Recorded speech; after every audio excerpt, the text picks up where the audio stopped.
Je ne vous ai jamais raconté comment j'ai réussi à avoir autant de personnes qui me suivent sur les réseaux sociaux. Peut-être que tu te dis, ah, mais c'est parce que tu es l'enfant d'un tel, ceci, cela.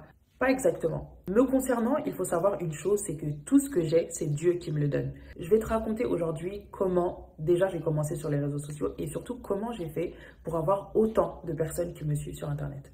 Tout commence en 2021. Ma marche avec le Seigneur, vraiment, ça a vraiment commencé pour moi en 2021, même si je me suis baptisée en 2018. Donc en 2021, là, je perds mon travail. Financièrement, tout devient vraiment compliqué. En ce moment-là, je me retrouve seule. Je perds tout. Dieu me demande de m'éloigner de mes amis. Et là, la seule chose qui me reste de valeur, on va dire, c'est mon téléphone.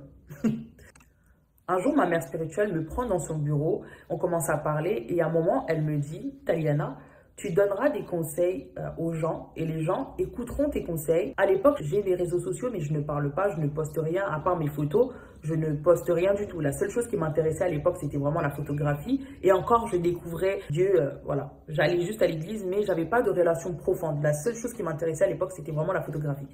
Donc elle me dit, non, mais tu donneras des conseils aux personnes, etc., etc. Février 2021. C'est le culte de la semaine, un jeudi. Je me souviens, ce jour-là, c'était un jeudi, donc je vais à l'église. C'est le moment des offrandes. J'entends une voix dans mon cœur me dire, donne-moi ton téléphone.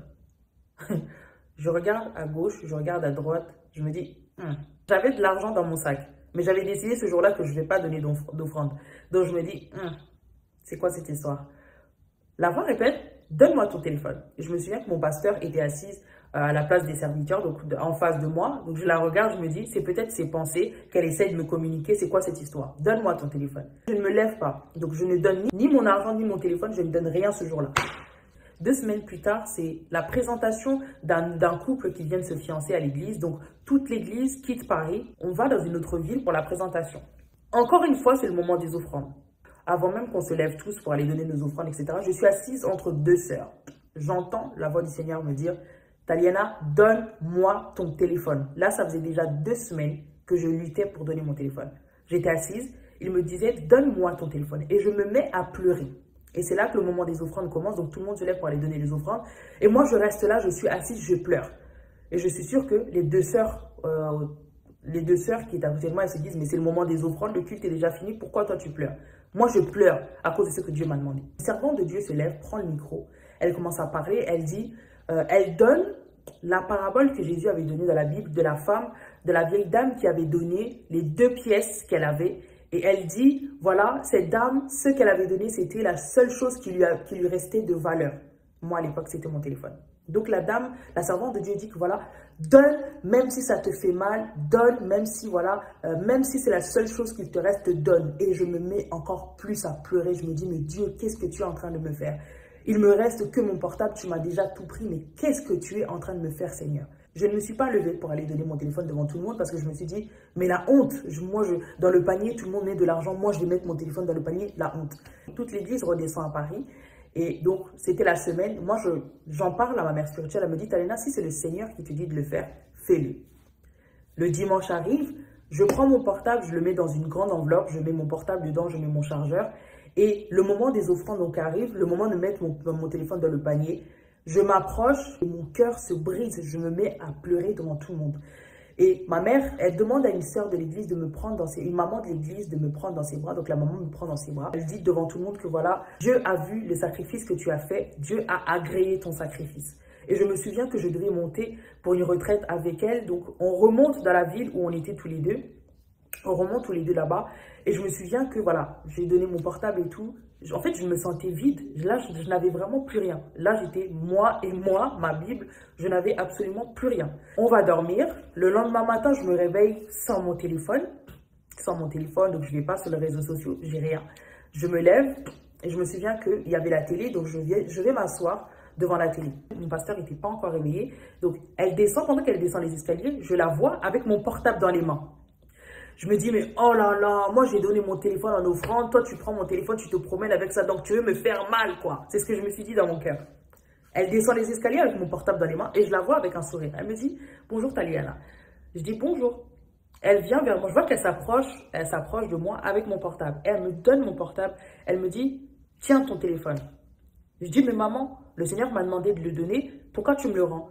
Elle me dit, Le Seigneur voulait voir si tu étais capable de sacrifier la chose que tu aimais, cette chose que tu aimais beaucoup, la seule chose de valeur que tu avais. C'était un test, il voulait juste voir si tu étais capable de sacrifier la chose de valeur que tu avais.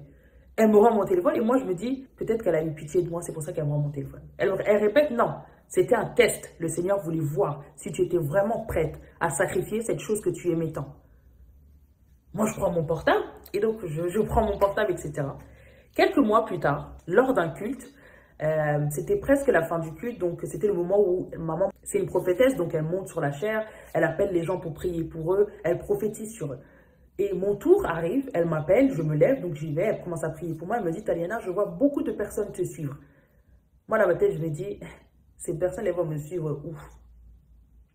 Où je vais mettre ces personnes-là? Je ne comprenais pas qu'elle parlait des réseaux sociaux.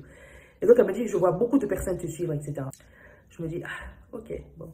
J'accepte seulement la prophétie et je vais m'asseoir.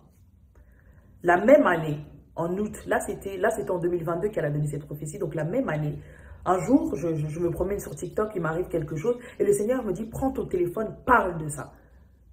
J'ai pris 3 jours, quand Dieu dit quelque chose, il faut obéir très vite. Moi, j'ai pris 3 jours pour obéir à cette parole. Et je me souviens que j'ai fait cette vidéo 3 jours après. En 2 jours, cette vidéo avait fait 500 000 vues. C'était ma toute première vidéo sur YouTube. 500 000 vues. Je me souviens que je donnais le témoignage sur la voyante là, qui refusait de prononcer le nom de Jésus dans son live. Donc, c'était ce témoignage-là que j'avais donné 500 000 vues en 2 jours. Et 2 jours après, je regarde la vidéo. Moi, je commence à douter parce que déjà, moi, je ne voulais pas le faire. Je commence à regarder ma coiffure, je commence à regarder comment j'étais habillée. Je me souviens, j'ai supprimé la vidéo. Mais depuis là, je vais poster une vidéo sur TikTok. Le Seigneur va se charger d'après. Moi, je n'ai juste à poster. Je n'ai qu'à poster. Et le Seigneur se charge du reste. C'est là qu'il y a beaucoup de Congolais qui ont commencé à me suivre. Mais à la base, sur TikTok, sur les réseaux sociaux, c'est Dieu qui m'y a envoyé. Et aussi, c'est Dieu aussi qui envoie les âmes. J'espère que ça vous a béni. La leçon ici était que certaines choses, c'est Dieu qui donne. Il y a certaines choses, c'est vraiment Dieu qui le donne. Et si c'est Dieu qui a donné, c'est lui-même qui va se charger de la provision. Vous voyez, il y a des fois, il y a beaucoup de personnes qui me suivent, je me dis, mais Dieu, mais qu'est-ce que je vais faire de tous ces gens? Je n'ai rien d'autre à donner. Et le Seigneur va me dire, Taliana, tu as des témoignages? Tu as des témoignages, Taliana? Partage-les. Parfois, le Seigneur va te demander de faire quelque chose. Ça va être dur pour toi à faire. Il va te demander de sacrifier quelque chose. Ça va être dur. Ça va être dur. Mais fais-le, saute le pas. Parce que tu ne sais pas ce qui t'attend derrière. Tu ne sais pas pourquoi d'ailleurs il te demande de sacrifier cette chose-là. Toi, fais juste ce qu'il te dit.